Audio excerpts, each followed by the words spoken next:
Okay, thank you. Hello and welcome to our Q&A session. Today we have a recorded session. It is not live as it is every week. We'll be back live next week. And today with me I have Andrew Lima from Paid Membership Pro. Hello, Andrew. Thank you for joining us. Hey, Robert. Thanks for having me. Thanks. It's nice to meet you. Andrew is part of the team at Paid Membership Pro. Andrew got in touch with us a few weeks ago, and he's the person which kickstarted the support between WP Activity Log, our logging plugin, and Paid Membership Pro, which we announced just a few weeks ago. And also we had a live session with Sam, part of the Paid Membership Pro team as well. We discussed the integration and how they work together. And so basically today we have Andrew here to discuss a bit more about membership websites and how these things work. Before we start, Andrew, can you tell us a bit about you and what you do at Paid Membership Pro, please? Yeah, sure. So I'm Andrew. I live in South Africa. I've been part of the PM Pro team for 9 years now. I worked my way up from like support to development, and I'm director of operations. I work closely with Kim and Jason, the founders of the business. Oversee that everything runs smoothly. I help, with partnerships. I manage integrations. I build add-ons. I think, it's almost my role is I get to wear many hats in the business. So yeah, it's been fun. I've been using WordPress since 2014 or so. I found my love for it when I attended my first WordCamp in 2016, and I think that's a story of many people in the WordPress ecosystem. They joined a WordCamp and then their eyes were opened. So yeah, still love WordPress, still love building membership sites, love working with the team. We do some great stuff over here, and we get to help some really awesome companies and like individuals, and from enterprises to like the mom and pop shops. So yeah, that's me in a nutshell. Yeah, I agree with you. It's the same with me. I got to know about WordPress because the company I was working for, we needed a blog. It was 2012, 2011 or 12. We needed a company blog. We were starting around for different solutions. I knew someone who was working with WordPress, basically, so I had a chat about it. It was okay. It was a bit of touch and go. But after 2 years, I went to the first WordCamp Europe, which was WordCamp in Leiden. And yeah, as you said, you get hooked, and you start meeting people, start getting a lot of ideas. It gives you WordCamp, even normal meetup, but WordCamp even more. It gives you that certain spark. There's a certain spark that whenever you go, you meet new people, you get a lot of ideas and stuff like that. Most definitely, yeah. Exactly. For those who are not familiar, what do you do at Paid not you? What is Paid Membership Pro? Oh, okay, cool. So Paid Memberships Pro is we classify it as like our own ecosystem that builds membership functionality on top of WordPress. So that's like just part of our stack. And yeah, I mean, membership sites, I'm sure as you know, it can vary from my hobby group in whatever, like 3D printing, to gaming communities, to like fitness clubs, to it's such a vast variety of customers that build membership sites and businesses. Exactly. And we almost a turnkey solution from like A to Z in terms of what you need to turn your WordPress websites into a membership site. Yeah, in fact, that kind of like leads me to my first question, because Paid Membership Pro is not just, as you said, it's not just a membership plugin, it's a whole ecosystem. In fact, Paid Membership Pro, the business itself and the website, is actually a membership club itself. So what lessons have you learned from running your own membership website, your own membership business? So one great thing that we do is we like to dog food a lot of our products. So we are like one of the first people or sites to actually install like the beta releases. Like once the dev team gives us the go ahead, it's like, okay, let's install it on our live sites and test it out, and we build features that benefit our customers. So that's just to give a bit of background. Like you said, like we almost a membership club. So we use Paid Memberships Pro to sell subscriptions and like our software on Paid Memberships Pro. So we know like the proof is in the pudding when it comes to the software that we build and the quality of software that we build. So that's just a bit of background, like you mentioned. It's the biggest learning curve or the biggest thing that we've learned in the past is, or maybe the most significant one, if I could put it that way, in my opinion, is owning your own data.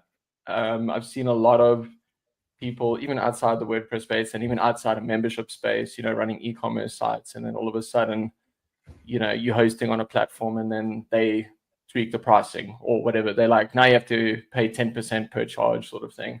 So that's one of the biggest oversights that I've seen, maybe not necessarily in the WordPress space running membership sites, but like running e-commerce and membership sites as a whole. So that's really important to like own your own data. And something that ties closely with our company core values is being open and open source. So like we're one of the most open source companies in the WordPress ecosystem. I'd maybe even say on the web. We give away, all our source code. Like there's nothing really hidden in our ecosystem. Like anyone can access our GitHub repositories for paid integrations, for customizations, whatever the case may be. We work very openly. And then I think the other hard lesson, or not a hard lesson that we've learned, but that I've seen customers face, is they underestimate the resources needed to run a membership site, especially because what happens is sites may start off with like this idea or like a proof of concept, and then they hit hundreds of members within like the first couple of months, and then scalability is an issue. And then it's often like I'm on like a $5 host or whatever, $3 host I signed in with. I'm not going to mention what hosts, but like on the cheaper host, and they don't value the performance and try to save a buck for the hosting. So definitely do not overlook your hosting, like your resources and that.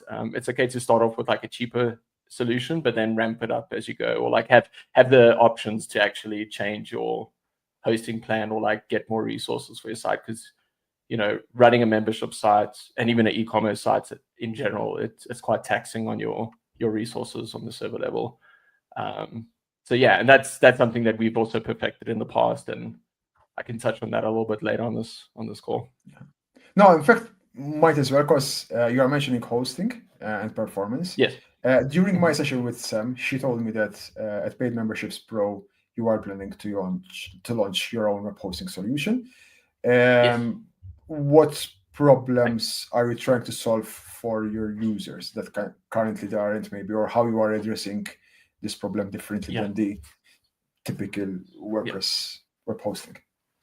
Yeah, cool. So yeah, that's actually a new product. I don't want to like jump the gun with the questions and like derail the conversation with this, but we've been hosting our own servers. We very much do it ourselves sort of solutions, like internally as a whole. It's like, let's build our own, let's host our own servers on DigitalOcean.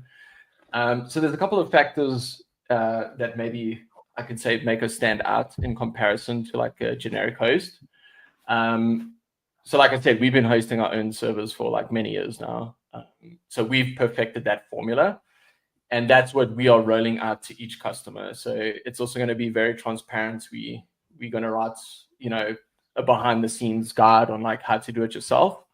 But basically it's DigitalOcean droplets with like these specific performance tweaks and security enhancements that we've got, and these plugins and must-use software that will just complement Paid Memberships Pro as a whole. Like it's very PM Pro focused. If you're going to be running another e-commerce plugin like WooCommerce or whatever, bbPress, it's not for you. This is like purely focused at PM Pro hosting, and that's how we marketing the product. It's PM Pro hosting. It's not just another generalized managed WordPress hosting. So what we've been doing on paidmembershipspro.com, all the tweaks and all these like little customizations within the server infrastructure and things like that, we are now packaging that up and offering it to customers. And we are going to have some deals around that during Black Friday as well, if you are looking out to host a membership site. And it's also very much a white gloved, top tier support sort of hosting solution, where we are very hands-on, like team leads. So we've got really great developers and sysadmin folk on our team that will help migrate the sites, and it's we sit and configure each site as they come in, and we recommend droplets or server recommendations based on your site's size, user size. It's not really a cookie cutter sort of product. We're not saying like for $19 a month you get to, and anyone can sign up. It's we're making sure that the people that sign up for PM Pro hosting are the right fits, and whoever signs up for PM Pro hosting, we want the best for them, and we want them to succeed at the same time, existing and new sites. So existing sites already running PM Pro and other membership sites, software, to someone just starting out for the very first time. So yeah, it's not just like a managed host where anyone can sign up and just join and do it. So it's more like a one-to-one service, not just like you find the form, almost, click yeah. now, buy now. Yeah. Okay. Yeah. Makes sense. What are the most common pitfalls? I mean, on top of performance, what are the most common pitfalls that Pay Membership Pro or other membership website users typically face with hosting, apart from performance? Yeah. So for performance, again, it's like just underestimating, like I said, e-commerce platform or membership platform. There's a lot of moving parts to it, like from your checkout to recurring subscriptions that are built into content restriction. It's very taxing on the system, because again, like if you have 1,000 posts, and you load 1,000 posts on your archives page, we got to like loop through that and make sure you have access, you don't have access, and just the configuration between everything is like, it's so wild out there. It's like out of 1,000 posts, you could have 900 that are requiring one level and the last 100 requiring another level. I think also like one of the mistakes that I've seen, which is related to performance, is people try to overcompensate on caching, opposed to getting like a better server infrastructure. Caching is great. Sites cache. It is what it is. It helps solve problems in a temporary solution at the end of the day, because once the cache breaks, you kind of run into those problems again. And also, like, if you go too aggressive on your caching, then things start to break with dynamic content. That's what I've also seen in the past, where it's, my member's supposed to have access to this post, but they're not, or my member looks like he's logged in as someone else, and then it's like, oh, okay, we see you running like object caching plus this caching plus this other caching. So sometimes overcompensating on the performance side of things tries to, it like is a bit counterintuitive, or it starts breaking the dynamic content sort of things. Now, I'm not saying that you can't use caching with like PM Pro or membership platform. You just got to be careful and understand like the moving parts to your website, with the dynamic content and checking roles and permissions and all of that stuff. So yeah, in fact, kind of like it brings me to the next question, like whether, as you said, like most of these websites, they start as a hobby, as an idea, like 10 right. users, 20 users, 100 users, but those which grow. When a membership website grows, say from a few tens or hundreds to tens of thousands, what typically changes under the hood? What kind of optimizations, like generic, I'm not expecting specific, but what kind of generic optimizations, apart from hosting, of course, come into play? Or do you have like some sort of like checklist or guidelines how to scale up your membership website? Yeah, I think that's also a problem we're trying to solve with our hosting product now. We've had sites where it's whatever, like 3-second page load, go down to like a 1-second page load, for example. So a lot of it is actually under the hood. But then also from our side as a team, we try to build for scale. We're trying to build at scale solutions. So we're doing a lot of, at this point in time during this year, we've done a lot of like batch processing sort of coding under the hood, utilizing a wrapper around Action Scheduler. I'm sure any developer on this call or watching this video will know, of Action Scheduler. So we're trying to do a lot more stuff asynchronously, and that's the way that we've been headed.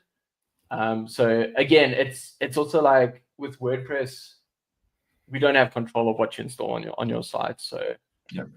Not, there's that whole debate of, how many plugins active are bad, or like when does it start turning? And it's not necessarily a bad thing on the number of plugins you have. It's more like the quality of code under the plugins. The type of more, plugins, exactly. Yeah. Yeah, and the type of plugins. Like I've seen, like if you need if you have a membership website, you need a membership plugin. Yeah. I mean, like, unless you build your own. Right, 100%. But I've also seen, people install like 3 or 4 caching plugins at once and trying to run it. I've seen people running multiple memberships at once, including, like Paid Memberships Pro and another one, or like running Paid Memberships Pro and WooCommerce, which you can if you're selling your physical products and you want your memberships. It is possible. But again, it comes back to like earlier on the call where I said, you got to understand the strain it puts on your server and your resources at the end of the day, running these complicated products. I mean, PM Pro's, I think it's something like 15,000 lines of code, including like all the dependencies that we use.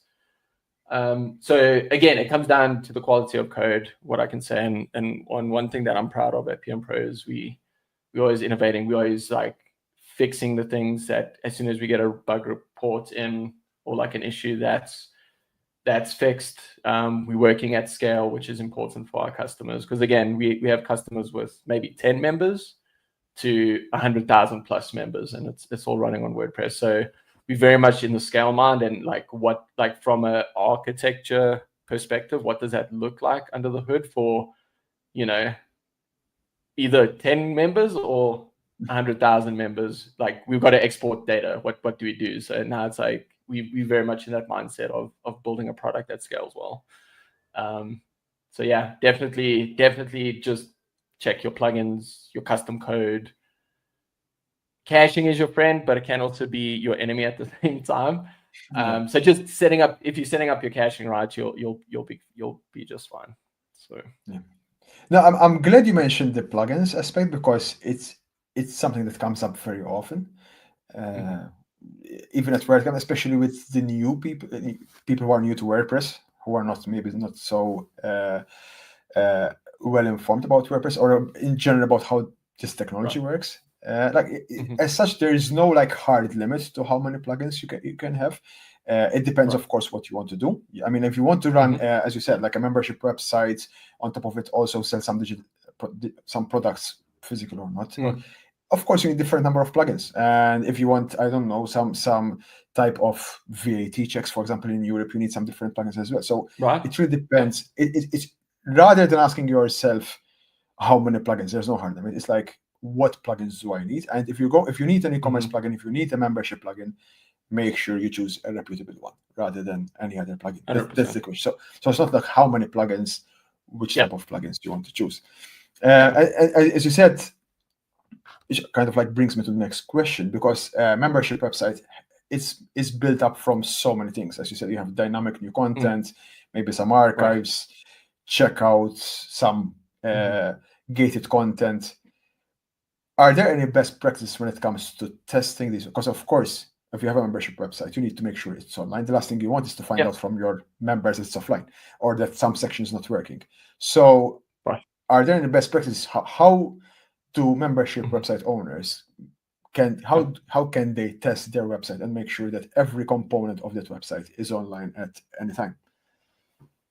Cool. So I do a bit of an old school method, or recommend a bit of an old school method, and it's create a test account on your live production sites. I'll call it like Andrew1 at paidmembershipspro.com, for example.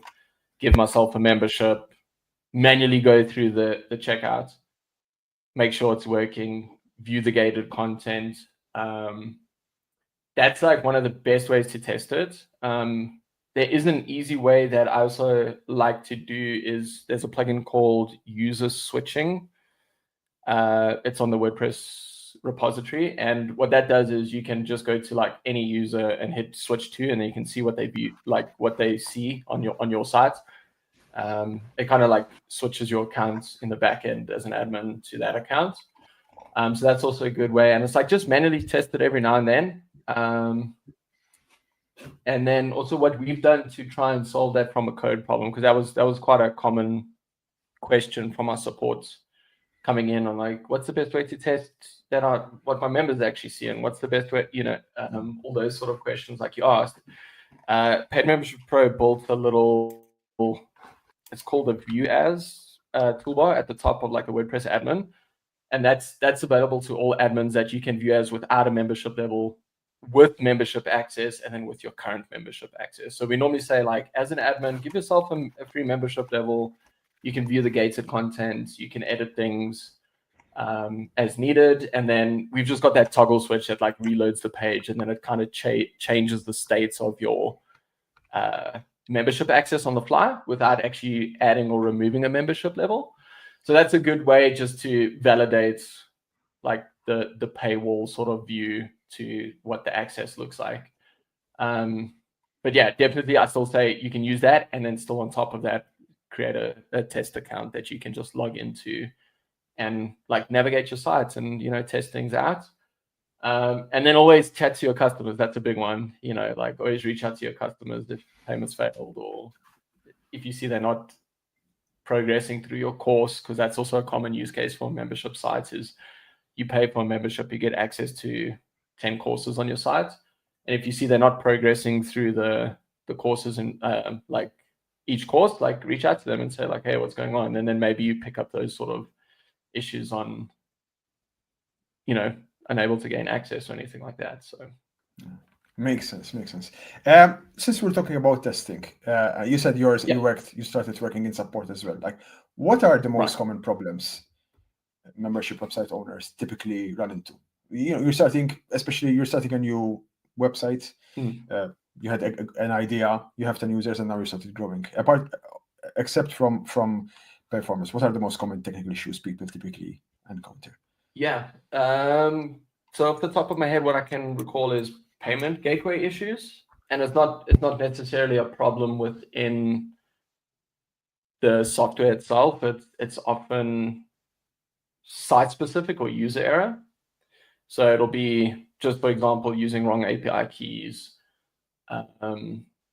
or the site's running a firewall, for example, and it's not allowing like the Stripe API to come through to process the transaction. I think also there's a lot of different laws across countries, and this is something we can't mitigate or get around, where it's like automatic recurring subscriptions aren't allowed in, I think, India, for example, and some cases maybe like Germany. And, we don't have a way to tell like the API to say like, hey, we can't set this up. So then when a customer or someone in those regions where automatic recurring payments are just not allowed through like PayPal, for example, they hit the PayPal checkout page and it says like, oh, we cannot process this payment. And then it's like, oh, my site's broken. What's PM Pro doing? So there's a lot of these localized laws within the payment sector that's out of our control, and it's out of almost like every plugin's control. But the way around it is you just got to set up a single time payment, for example, with an expiration date, and just manually ask people to renew. So I think those are the most common cases. And then I think it's also just we've gotten a lot better throughout the years on improving our documentation and even our customer supports as a whole, and doing all these efforts to make it easier to onboard. Because again, a membership site is not like an easy feature or easy part of your website. Like building the actual website and building the content is the easy part. We've had customers where they're like, I'm launching tomorrow. I just installed PM Pro. I need to do like drip feed content. I need to do, you get these stories of like, it's the last little piece of the puzzle that I need to put in. So I think it's also underestimating the work that goes into building a membership site. And I think that's also stemming from people saying like building websites on WordPress is easy. Well, it might be easy, for like someone like us that have been in the WordPress space for a really long time, and we know where the settings are, and we know what plugins to use. If I had to start from scratch, like it can seem overwhelming. And again, we spend a lot of effort in the UX and the UI and the onboarding process to make that as easy as possible, for anyone building a membership site. But I think my key takeaway here is don't underestimate the membership part of your website. because you still have to get approved by your payment gateways, and that might take a couple of days. And then you've got to do test transactions, make sure that's working on your site. Because again, we don't have control over the plugins you install, the firewall rules you're running, the IPs you're restricting or anything like that. So yeah, I think hopefully that answers your question. No, it does. Good point. You also mentioned like people don't sometimes, not everyone, what some people don't appreciate the effort that goes behind products. So the first time, it's not just to us. I've heard even other vendors saying, like someone saying, "Oh, okay, I'll just, WordPress open source. I'll just copy the plugin and just create my own." Like, it's there's certain knowledge. Like I see it in our company. I'm sure you see it with Paid Membership Pro. Just because you have your own product and support a number of customers throughout the years, there's certain knowledge that you can only capture and gather by assisting people. As you said, like who would know building a product that I don't know, in Germany, or as you said, or in India, automatic subscriptions are not allowed. You've only find these out by building it yourself and supporting people. In fact, now that you mentioned like different countries and different have different laws and different, it's good because especially in the EU, I'm sure you're familiar with. There's the data retention, deletion, like recurring topics under GDPR. The users have the right to be forgotten. Like, how can membership website owners handle these requests? And like, I think one thing kind of answers part of this question is, as you said yourself, by testing the website yourself and by familiarizing yourself with the laws of the country or market you're operating in. It helps a lot. But are there like any tools that help with these? I don't know. There's GDPR. There's the one in California. There are different ones. Depends on the market. Are there any tools to cater for these type of regulations? Yeah. So we it's always tricky because especially if you don't live in that country, it's like the laws get a little bit obscure to you. You're like, I don't fully understand. So I always recommend reaching out to like a local lawyer that's like fluent in this or specializes in like the GDPR rules. We do integrate into like the default WordPress, delete user data, delete user retention, like whatever that, like delete the personal information. So we do integrate, and this also stems into the functionality that we build. We often see like, how is WordPress doing it? Okay, yeah, that makes sense. They rolled out the new feature, like some GDPR feature. It's like, okay, let's build into that. They, when they rolled out Gutenberg and the block editor, it was like, let's roll out into that because that's going to be a thing. So we do rely on WordPress on also figuring, or like building the functionality that we can tie into to make it a bit easier from a product space. And then on top of that, well, let's just step back a bit. We often say like site owners just need to take that responsibility. You would know best the local laws in your country. Like I'm in South Africa, I can't expect a US developer to know my VAT laws or my, and the same goes for whatever country. We obviously try to accommodate as much as possible. We read the news, we work close with people from all over the world, and we've got a community from all over the world. So often our customers in our community space, they'll reach out and say like, I need this done. It's a new thing in my country. And it's like, okay, well, let's research and see what can we do. Is it either a custom code snippet that we provide to the customer where it's like, okay, this makes sense. We're going to write a blog post on how to specifically set this up. Or do we go as far as building an add-on specifically for that feature? And that comes to, we've got a VAT add-on for the EU VAT regulations that like sends an API request to validate the tax number, and then we charge the VAT like based on the country. It's a very manual process at this point, and that's something we also want to figure out to make it a lot easier for customers in the EU. So yeah, sometimes it warrants like, let's do this product in-house. Let's do either a customization and a blog post that hundreds or thousands of people can benefit from.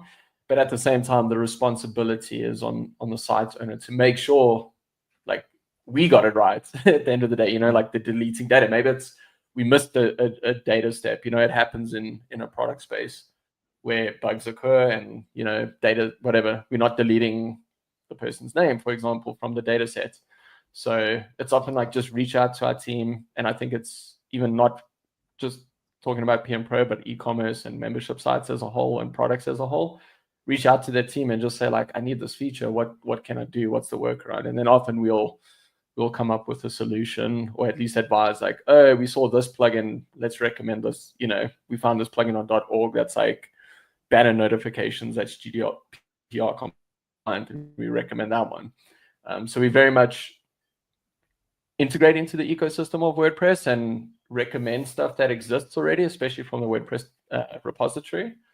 We also like a firm believer of like, don't reinvent the wheel. Like, you know, like WP Activity Log does it well. So it's like, let's integrate into that.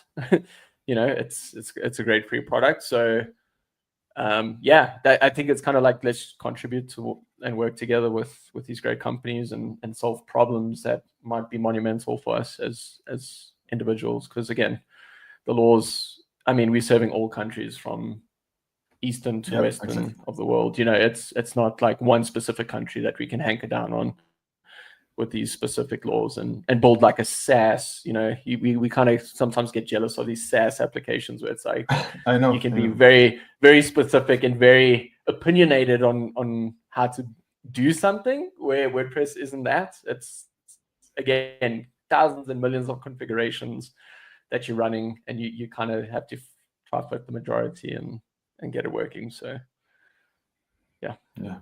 But it's good for the site owner. Definitely, they should perform themselves. Again, your name's on the websites. You know, it's we try our best. There's no we try our best to make it as easy as possible to integrate with these laws. But yeah, always just make sure you're doing your due diligence. Exactly, but at least people know that most vendors usually, because it happens with us as well with logs, again data. Right. Most developers, most vendors usually are happy to listen to actually and improve their product. So so it works for you and in every other country. Since we're talking about data, like membership sites, they tend to collect a lot of personal. It depends, of course, what type of membership, but some of them might just have name and email. Some of them might have billing, maybe some user ID, or like, are there any best practices when it comes to storing, processing, and protecting this type of data responsibly? Yeah. So I think that comes back to like protecting your WordPress site as a whole as well. It's like, don't, you know, the obvious stuff that these like developers know about. It's like, don't create an admin username. You know, obfuscate like your WordPress tables. A good host is a good one. Running through a firewall like Cloudflare, Security, or like any other one is all good. At the same time, it also again comes back to like the product and how we store information. So like we don't store full credit card information. We PCI compliance. It's, you know, like we don't do anything weird or shady behind the scenes on like storing like that really sensitive and critical information. That's why we also like our offsite gateways. So like we got Stripe checkout, we push that, we're using that. It's like improved security. You don't have to worry about like interceptions. You don't have to worry about credit card information being stored. Stripe does all the heavy lifting for you. So it's always good to, you know, do that. Run like your offsite gateways if that's an option, because they handle a lot of the security stuff. Make sure your site's always like under SSL.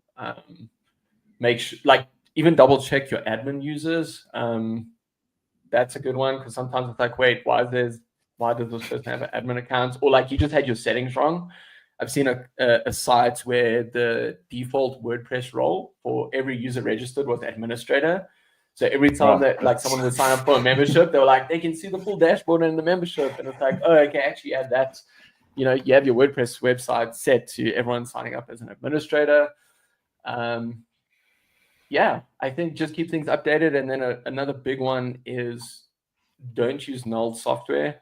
There's often malware injected in that code.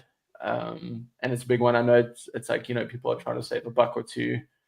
And that's also another reason why we have all our products on GitHub available for like anyone to search for and use. It's like, it's the source code, it's coming from us. It secures the platform as a whole. improves contributions. You know, we've had a lot of great contributions from community members that were like just site owners using the plugin, and they're like, I found this typo, I want this feature. So yeah, null software is a big one. You got to be careful, and then running up security plugins is also good practice. You know, WordFans, security, even WP activity log. Yeah, that's a good way to see if anyone's like doing something shady on your sites. So yeah, it's just like you need that transparency as well when it comes to maintaining a healthy site, especially when you start scaling. And especially for larger teams, if you're like a one-person sort of entrepreneur, you can kind of get away with less is more sometimes. And, you know, you kind of have more control. But when you start scaling and you got like 10 to 20 people on the team, you need to know what's going on. And yeah, I don't know. I feel like we can talk about security and WordPress as a whole for like a while. Yeah. No, in fact, my next question would have been, you mentioned, of course, that's obviously a big one. Like the default user role would be administrator, but that's quite bad actually. But yeah, what are some other common security oversights that you've seen within your areas in membership websites? What are the most common security issues? Yeah, definitely weak passwords. So in support, we'll often ask like the customer, please create an account, and you know it can be deleted once we've figured out like your problem, and you know give us temporary admin access. Let's like try to fix this problem for you. It's like a really pressing issue, so we'll go in and take a look, because often it's like we can't replicate, we can't do whatever, and like people just in the password, and it's like a super easy password, and it's like admin. The password's like password 123. So that's a big one. You know, like obviously these bots and that they just like try to DDoS your sites and try to brute force sort of the passwords, and they get in a lot better. No two-factor authentication, that's a big one that we've started using internally, where it's like all admins need to have two-factor authentication. Don't click like links on random emails that you don't know where they're coming from that look shady. I mean, they're getting really good now, like these phishing emails. Like I've nearly got caught a few times. It happens to everyone. That happens. Yeah, it happens to everyone. You're like, man, this looks right. They just catch you at the wrong hour. You're on your phone, like you're catching a plane. You're like, what's this? So yeah, I think it's just run scans on your website. You know, I think the main one that I've seen is passwords, and also not utilizing these like anti-spam, like your Google reCAPTCHA or your Cloudflare turnstile or some form of capture, H capture or whatever the case may be.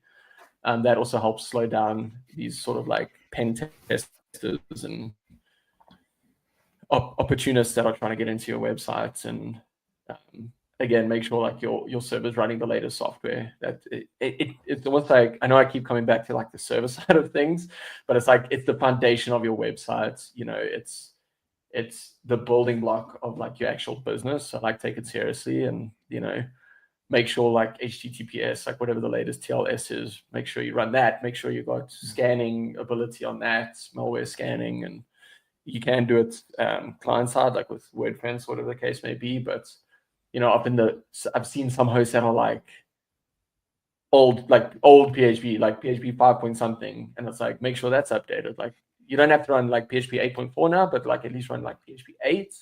You can kind of get away with some versions like that. Often improves a bit of security as well, which is an oversight. So yeah, keep stuff updated as well. No, it makes sense. In fact, I was thinking about this because a few weeks ago, I gave a presentation at WordCamp Gdynia in Poland about this, because we often, if you look at the number 2 causes of hacked WordPress websites, are outdated software and user issues, basically. As in like not the administrator, but user issues. You have a membership website, you have tens of thousands of users, as you said, like weak passwords, privilege escalation to FA. Like, is there a way, do you think, as a membership website owner, as the owner, is there a way, or like to train kind of like your member? Because you want to users to use strong passwords, you want them to use 2FA, but you don't want too much friction either, because you want the onboarding quite easy. But you still want to secure, and you still want some sort of training. But I'm sure you've received emails from your bank like, hi, please don't click, we don't ask for passwords over the phone, like this type of training. Yes. Is there like some best practice for membership website owners that they can do, especially when you start scaling up with thousands of members. You need to start somehow. Are the best practice how to find the right balance between what is secure and to allow users with less friction, and also maybe, I don't know, sending them emails. How would you go about it if you want to train in a way your members? Yeah. So at PM Pro, we've got this, like the first add-on that came to mind, we've got something called require strong passwords, and that utilizes like the WordPress library that is used for like the strong password that, like, when you enter your password, it says weak, medium, or strong, or like mismatched. So we've got that. That's a good way to improve like security amongst your users or members.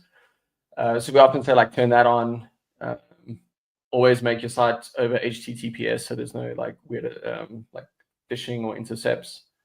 So like just make sure you're running an SSL certificate.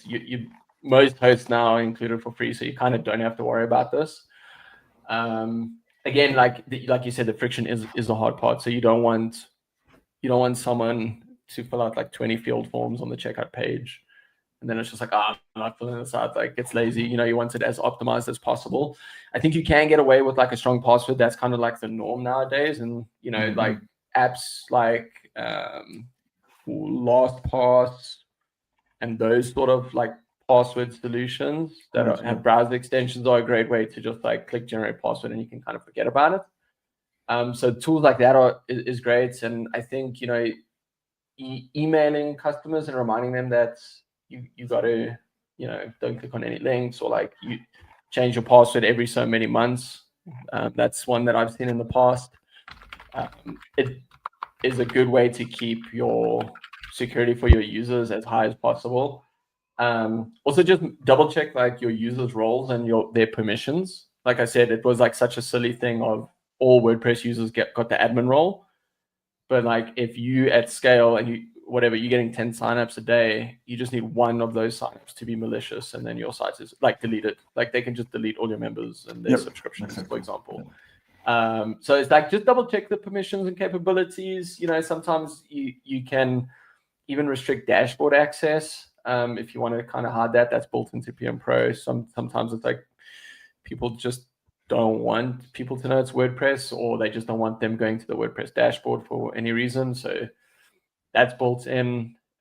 And then again, like just take those preventative measures. It's like better than a cure. Prevention is the best cure, kind of thing. Definitely. So yeah, I think that's. Yeah. So talking about prevention, because we do the same as you. Like when we are supporting customers, we try to do support via email, but sometimes you have to log into their website because you cannot reproduce the issue.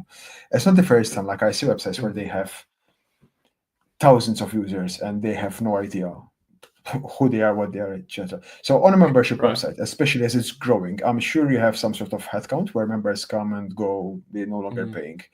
But the accounts usually will remain there, and the accounts are, at the end of the day, they are WordPress user accounts.